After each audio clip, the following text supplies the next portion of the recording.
부부가 함께 신앙생활하는 그런 가정이 있었습니다. 그런데 무슨 이유인지 그날 오후 예배는 아내분은 가지 않고 남편분만 가서 말씀을 듣고 왔습니다. 근데 이게 웬일인지 평소에는 직장생활 피곤해서 집에 와서는 소위 말하자면 손가락 하나 까딱하지 않는 남편이었고, 뭘 좀 도와달라 그러면 오히려 역정을 내는 그런 남편이었는데, 이 저녁이 되니까 쌀을 씻어서 밥을 하기 시작합니다. 그리고는 냉장고에 있는 이것저것 반찬을 꺼내더니 밥상을 차리면서 와서 밥을 같이 먹자고 그러네요. 무슨 일일까? 식사를 다 하니까 벌떡 일어나서 싱크대에 가서 설거지를 합니다. 아니, 눈이 휘둥그레지기 시작합니다. 설거지를 다 마친 다음에는 빨래할 거 없냐고. 그리고는 빨랫감을 들고 세탁실로 향합니다. 왜 이러지? 왜 그럴까? 곰곰이 생각해봐도 생각나는 것은 한 가지. 나는 오늘 교회를 안 갔는데 남편은 오후 예배 갔단 말이에요. 아하, 오늘 목사님 말씀에 참 은혜를 받았나 보다. 그렇게 생각하고는 남편분을 격려하고 또한 감사하게 생각하면서 이렇게 말을 꺼냅니다. 여보, 오늘 목사님의 말씀이 에베소서 5장 25절 말씀이었나 봐요. 그 말씀에 어떤 내용이 있느냐 하면, 남편들아 아내 사랑하기를 그리스도께서 교회를 사랑하시고 그 교회를 위하여 자신을 주심같이 하라. 오늘 말씀이 아내를 사랑하라고 하는 말씀이었죠. 그 이야기를 듣던 남편이 고개를 흔들면서, 아니, 오늘 말씀은 마태복음 5장 44절이었어. 거기에 어떤 말씀이 있을까요? 나는 너희에게 이르노니 너희 원수를 사랑하고 너희를 박해하는 자를 위하여 기도하라. 그날 설교의 제목이 원수를 사랑하라 였다는 겁니다. 이런 이야기 듣고 나면 차라리 그런 남편 없는 게 속 시원하지 라는 생각을 혹시나 한 분이라도 하실지 모르겠는데, 이 이야기의 결론은 예배에 빠지지 마세요 라고 하는 결론입니다. 여러분, 사랑하며 사시기를 축원합니다. 사랑하되 혼자만 하지 말고 서로 사랑하시는 복된 가정과 삶이 꼭 되시기를 축원합니다. 목사님께서 말씀 전하시다가 대뜸 이런 질문을 하십니다. 여러분들 중에 미워하는 사람이 하나도 없는 분 손들어 보십시오. 그러니까 사실 미워하는 사람이 많고 적음의 차이지 한 사람도 없다. 과연 그럴 사람이 있을까? 그런데 할아버지 한 분이 손을 번쩍 드셨습니다. 목사님이 한편으로는 감동도 되고, 역시 평소의 인격과 또한 성품을 볼 때 저분 같으면 그럴 수 있겠구나. 그래서 성도들 앞에서 이렇게 여쭤보지요. 할아버님, 어떻게 하면 그럴 수 있는지 우리에게 말씀해 주세요. 이제 할아버지께서 멋쩍은 듯이 말씀을 하십니다. 전에는 많이 있었는데 다 죽었어. 여러분, 미워하는 사람 다 죽었습니다. 나를 미워하는 사람도 다 죽었고 내가 미워하는 사람도 다 죽었습니다. 그러면 남은 사람은 어떤 사람? 사랑해야 될 사람만 남아있습니다. 부부는 서로 사랑할 때에 행복을 누리게 됩니다. 부모는 자녀를 사랑하고 자녀 또한 부모님을 사랑하여 최선을 다할 때에 그 사람 자체가 행복한 사람들입니다. 그 사랑이 커지고 넓어져서 이웃과 또한 믿음의 형제 자매들을 사랑하되 결국 그 사랑이 더 커지고 넓어지면 원수까지도 사랑하는 주의 뜻을 이루게 되는 줄 믿습니다. 이 귀한 일들을 지난 한 주간 동안 열심히 감당하신 우리 성도 여러분, 이번 한 주간도 무슨 일이 있더라도 미워하거나 시기하거나 질투하지 마시고 오직 하나님의 은혜 가운데서 오직 사랑만 듬뿍듬뿍 나누는 우리 모든 성도님 되시기를 축원합니다. 여러분, 왜 이렇게 사랑하며 살아가야 될까요? 그 이유는 천 가지 만 가지가 더하고 보탤 수 있겠지만 가장 중요한 결론은 바로 하나님이 사랑이시기 때문입니다. 여러분, 성경에 보니까 하나님은 이렇게 우리를 사랑하십니다, 또 저렇게 우리를 사랑하십니다 라고 하는 표현들이 굉장히 많이 자주 나옵니다. 그러나 그 많은 미사역으로 주님의 사랑을 표현하고 또한 만든다고 하더라도 가장 중요한 결론은 하나님이 사랑 자체라는 겁니다. 여러분, 오늘 설교의 제목이기도 하고 또한 우리가 세례를 시작하면서 함께 확신해야 될 내용이기도 한데 우리 같이 한번 따라해 보실까요? 하나님은 사랑이시라. 오늘 16절 한 절 말씀을 읽어봤는데 이 말씀 앞부분에도 말씀의 내용이 나오고 뒷부분에도 말씀의 내용이 나옵니다. 그런데 앞, 뒤, 가운데에 딱 정확하게 나오는 말씀이 하나님은 사랑이시라. 이 하나님이 사랑이시라고 하는 믿음의 확신을 꼭 가지시기를 축원합니다. 여러분, 성경 가운데 유명한 사람, 더군다나 요한이라고 하는 사람이 사시는 신약에 굉장히 중요한 역할을 감당합니다. 그런데 이렇게 유명한 요한이라는 사람이 성경에 사실 두 사람 정도가 나오는데 한 사람은 예수님 앞서서 예수님의 길을 예비했던 사람입니다. 그가 찾아오는 사람들에게 요단강에서 세례를 주었다. 그래서 그의 별칭이 세례 요한이었습니다. 그런데 이 세례 요한에게 진짜 신앙인과 가짜 신앙인에 대한 구분은 아주 정확했습니다. 또 아주 간단했습니다. 회개하는 사람은 진짜 신앙인, 하지 않는 사람은 그렇지 않다. 왜냐하면 그가 광야에서 입을 열어 처음 선포했던 말씀과 끝까지 선포했던 말씀은 딱 한 가지입니다. 회개하라, 천국이 가까이 왔느니라. 여러분, 그 당시에 성경을 많이 아는 바리새인들과 성경을 가르치고 기록하는 서기관들이 많이 찾아와서 이 세례 요한에게서 말씀도 듣고 세례를 받고 기웃기웃하고 찾아왔을 때에 이 세례 요한이 그들에게 했던 말이 간단합니다. 독사의 자식들아. 왜 그랬을까요?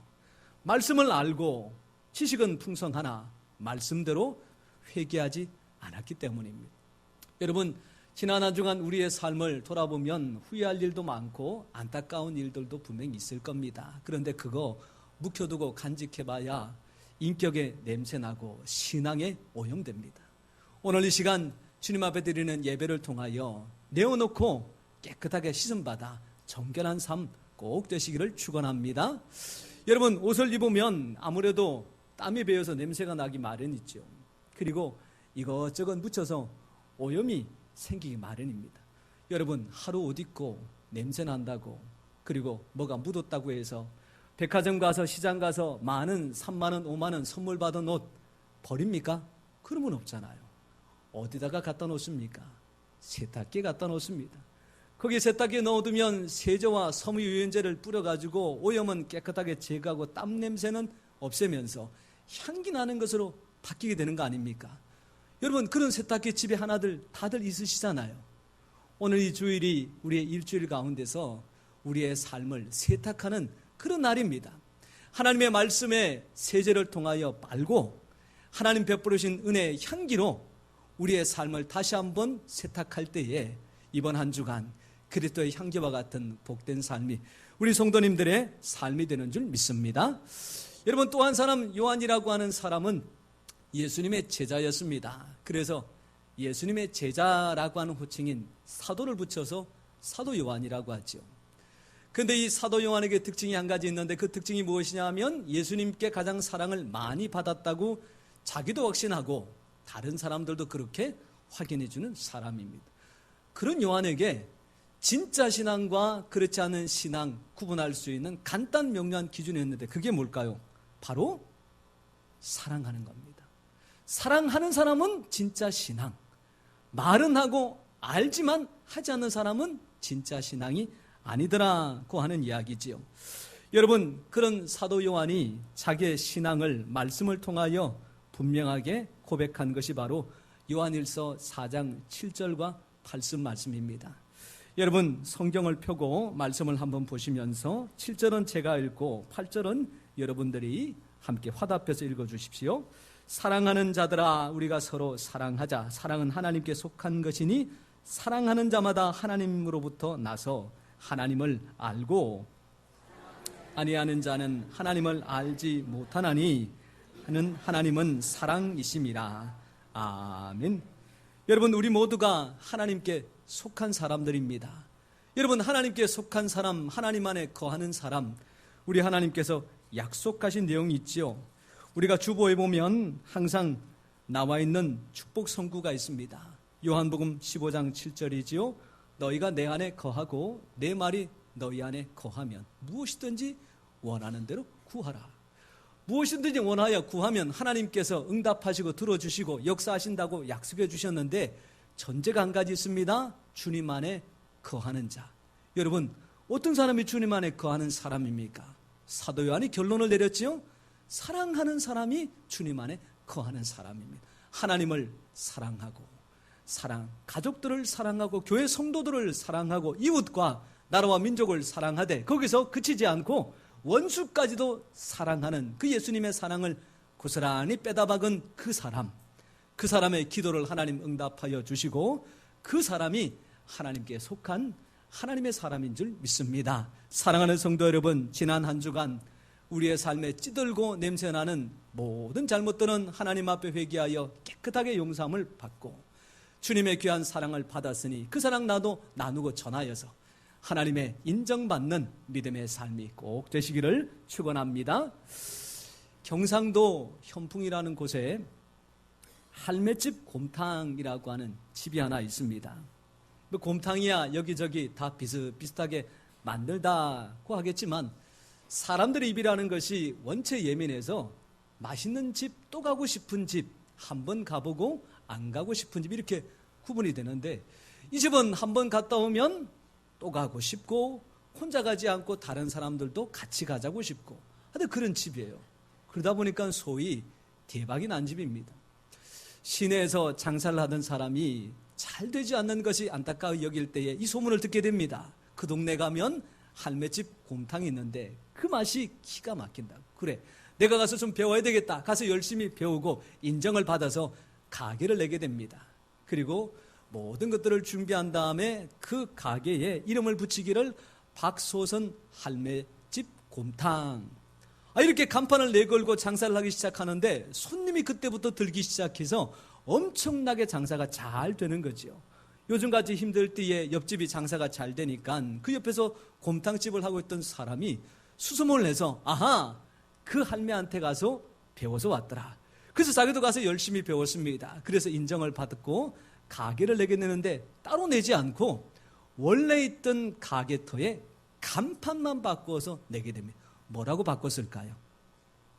진짜 박소선 할매집 곰탕. 똑같은 가게가 두 개가 섰는데 여러분들 아시잖아요. 잘 안 될 수도 있지만 두 집 다 장사가 잘 되기 시작합니다.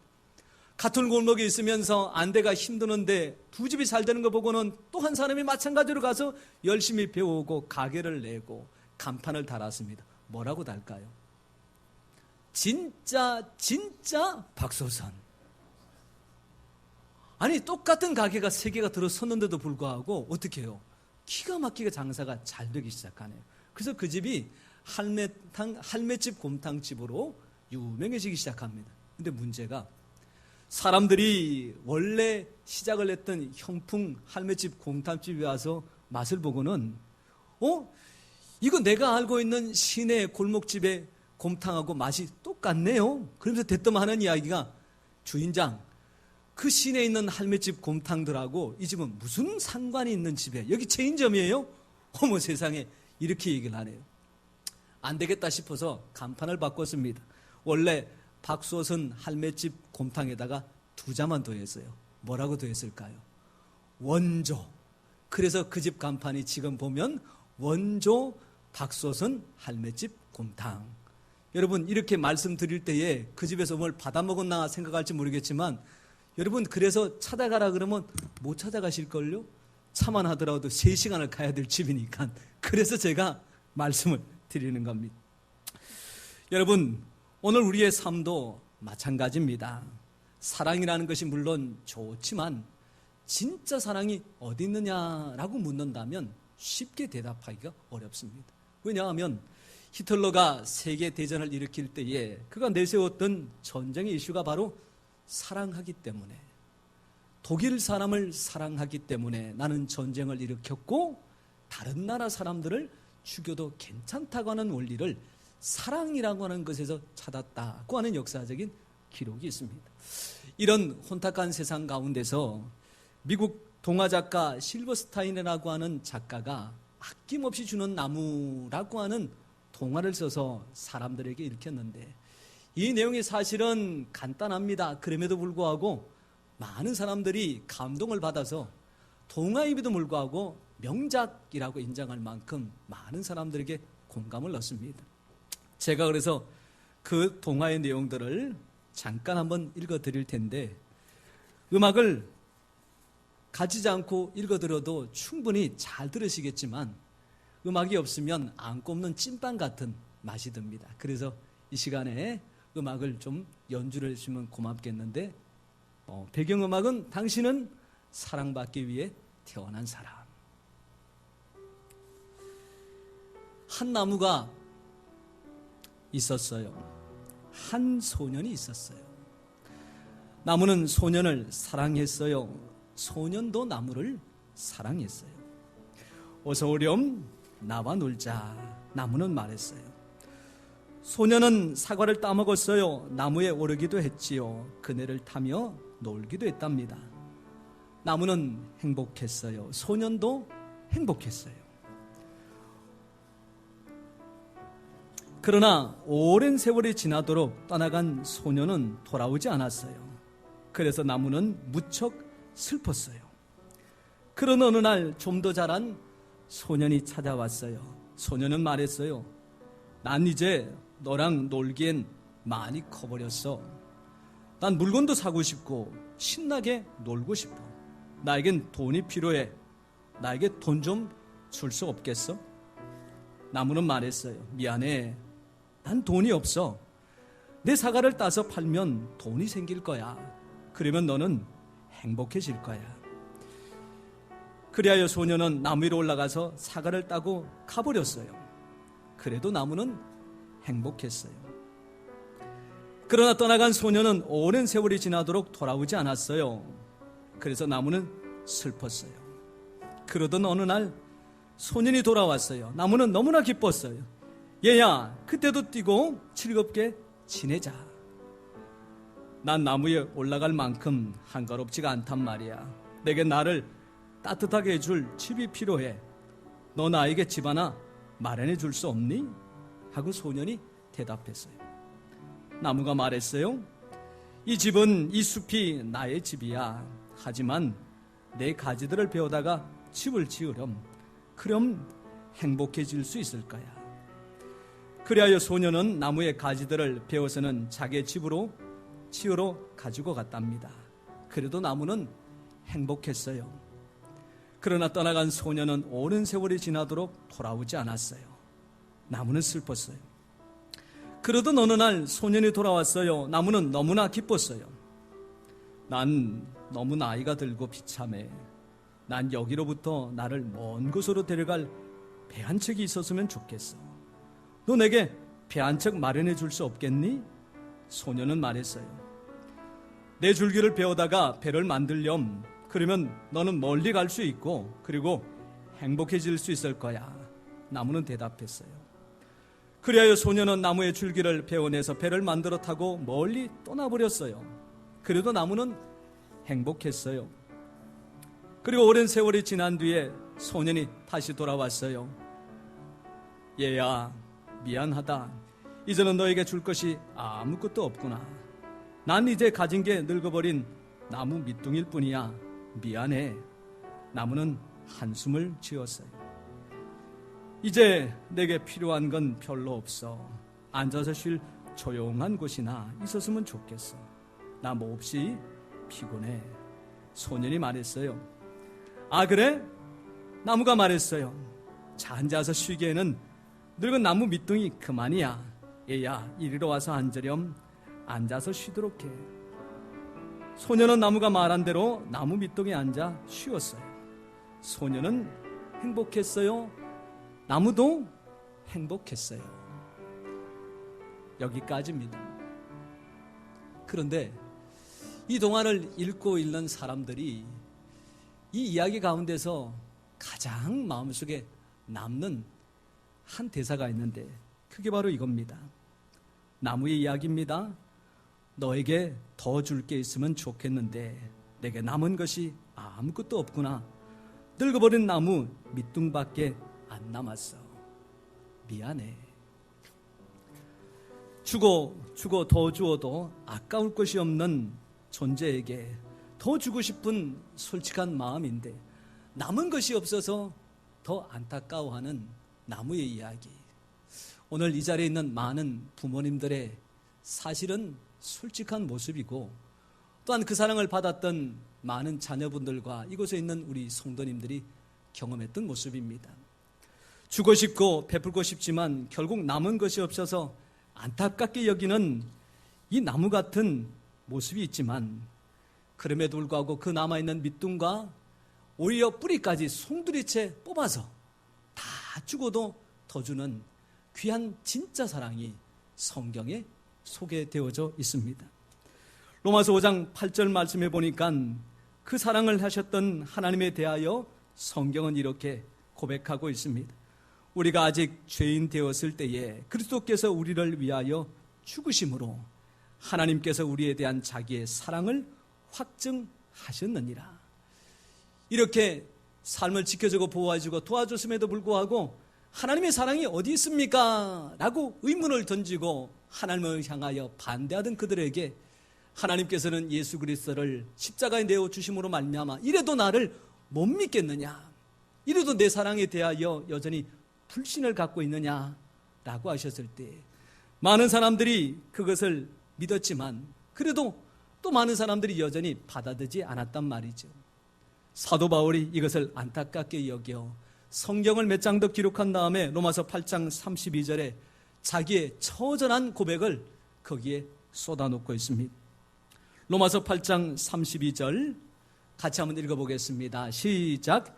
자기 아들을 아끼지 아니하시고 우리 모든 사람을 위하여 내주신 이가 어찌 그 아들과 함께 모든 것을 우리에게 주시지 아니하겠느냐. 하나님의 사랑이 남아있는 밑둥뿐만 아니라 뿌리채 우리에게 다 허락해 주시는 진짜 아낌없는 나무의 사랑인 줄 믿습니다. 이 사랑을 우리 모두가 받았고 또한 확신하고 있으니 이 사랑이 우리의 삶에 가장 힘이 되고 능력이 되어서 어떤 어려움들 앞에서도 포기하지 말고 능히 감당해내는 믿음의 사람들 다 되시기를 축원합니다. 유람선 한 척이 태평양을 항해하다가 그만 자초하고 말았습니다. 그때 연락을 받았던 헬리콥터 한 대가 그 가까이로 나와서는 사다리를 내리니 거기에 자초된 배에 있던 여자 한 분과 남자 10명이 사다리를 다들 붙잡기 시작합니다.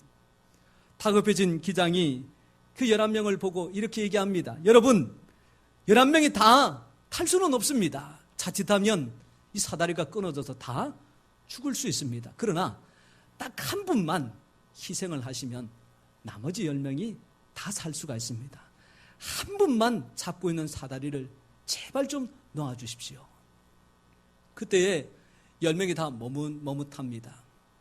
여자분 한 분이 이렇게 이야기를 합니다. 나는 평생을 남편을 위해 희생하고 자식들을 위해 희생하고 살았는데 이번 한 번 더 희생 못할 게 뭐가 있겠습니까?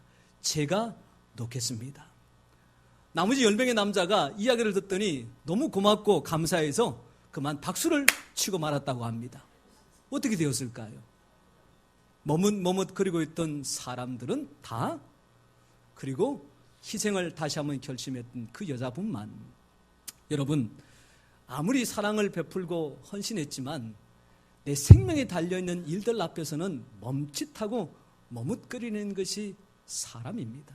비난할 수 없습니다. 누구도 예배할 수가 없지요. 그러나 이때도 2번, 3번 생각하지 않고 당신의 모든 것들을 주실 수 있는 분은 오직 한 분, 하나님밖에 없는 줄 믿습니다. 그 하나님이 우리를 사랑하셨고 앞으로도 사랑하시니 그 하나님의 손을 잡고 동고동락하는 그 사람이 형통한 사람이요, 복된 사람이요, 가장 행복한 사람인 줄 믿습니다. 여러분, 이렇게 사랑하는 하나님과 또한 사랑하는 사람이 가장 좋은 모습으로 살아갈 수 있는 것이 바로 함께 시간을 보내는 겁니다. 부부가 사랑한다 그러면 함께하는 시간들이 점점 많아질 것이고, 부모와 자녀가 사랑한다 그러면 마찬가지로 함께하는 시간들이 많아질 때 그 사랑은 더 깊어지고 넓어집니다. 성도 간에도 마찬가지지요. 이렇게 함께하는 시간을 많이 가지면 가질수록 그 사랑은 점점 커지고 넓어집니다. 근데 문제는 우리가 너무 바쁘다 보니까 이거를 자꾸만 다음에, 그리고 내일 시간 여유가 있을 때에 그렇게 미루다 보니 진짜 해야 될 사랑은 못하고 계속 변죽만 울리게 된다는 거죠. 그러다 보니까 교훈되는 이야기 중에 이런 이야기가 있습니다. 할 일이 생각하거든 지금 하십시오.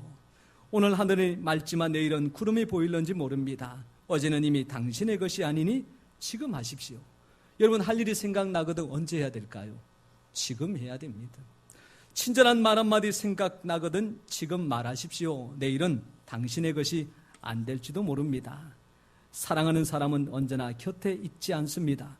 사랑의 말이 필요하다면 지금 하십시오. 여러분, 사랑 언제 해야 될까요? 지금 해야 됩니다.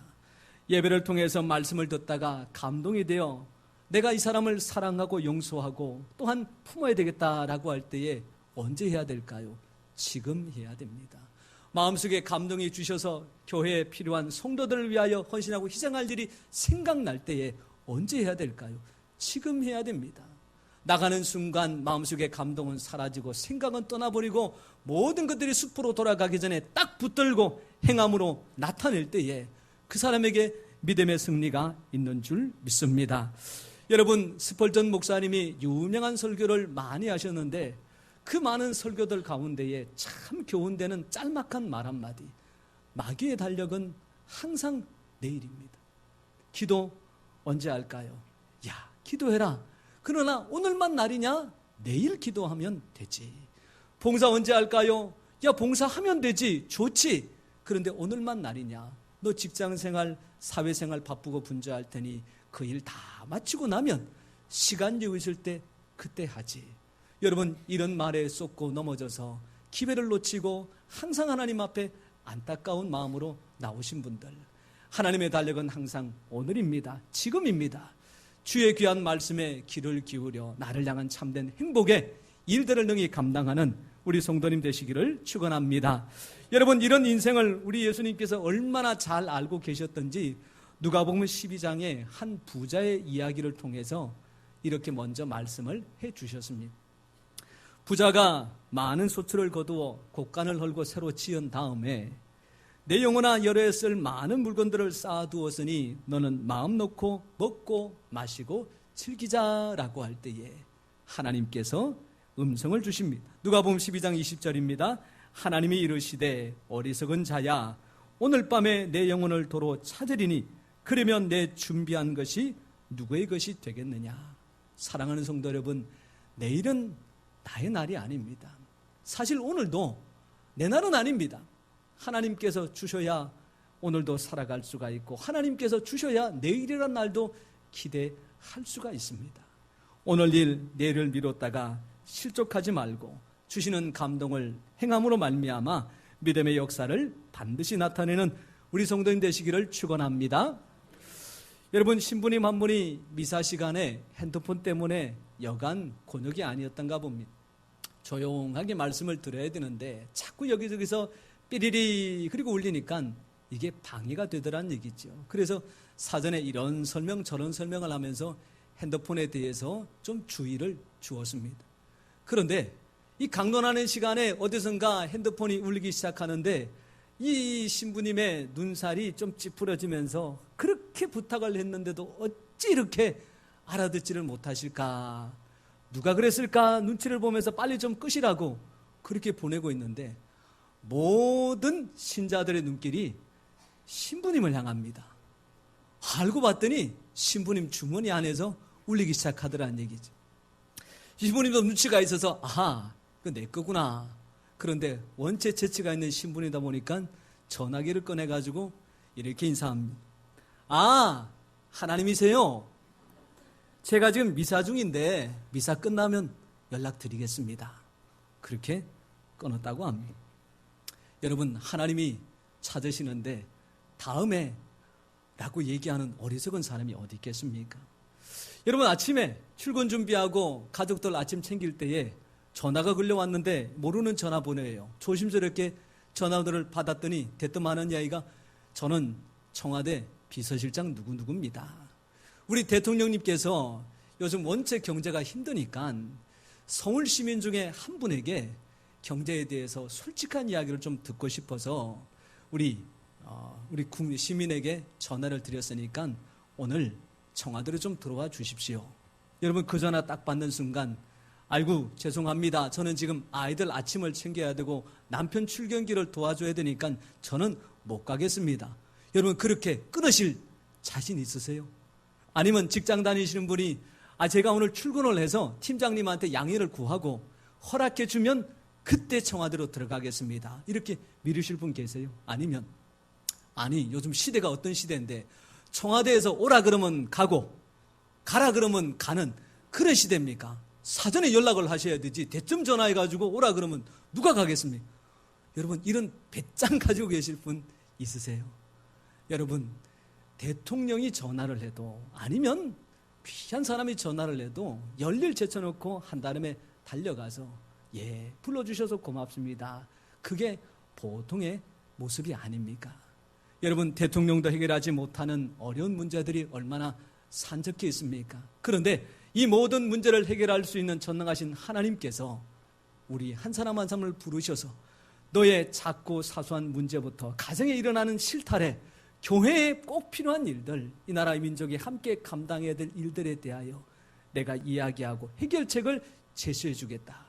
그렇게 우리를 초청하는 것이 바로 세일의 특별 새벽 기도회입니다. 여러분, 이 귀한 새벽 기도회에 우리 한 사람 한 사람의 이름을 부르시고 너와 함께 얘기 나누고 내가 해결책을 제시해 주마.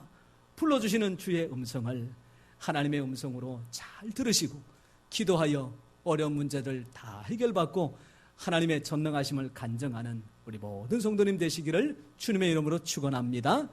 기도하겠습니다.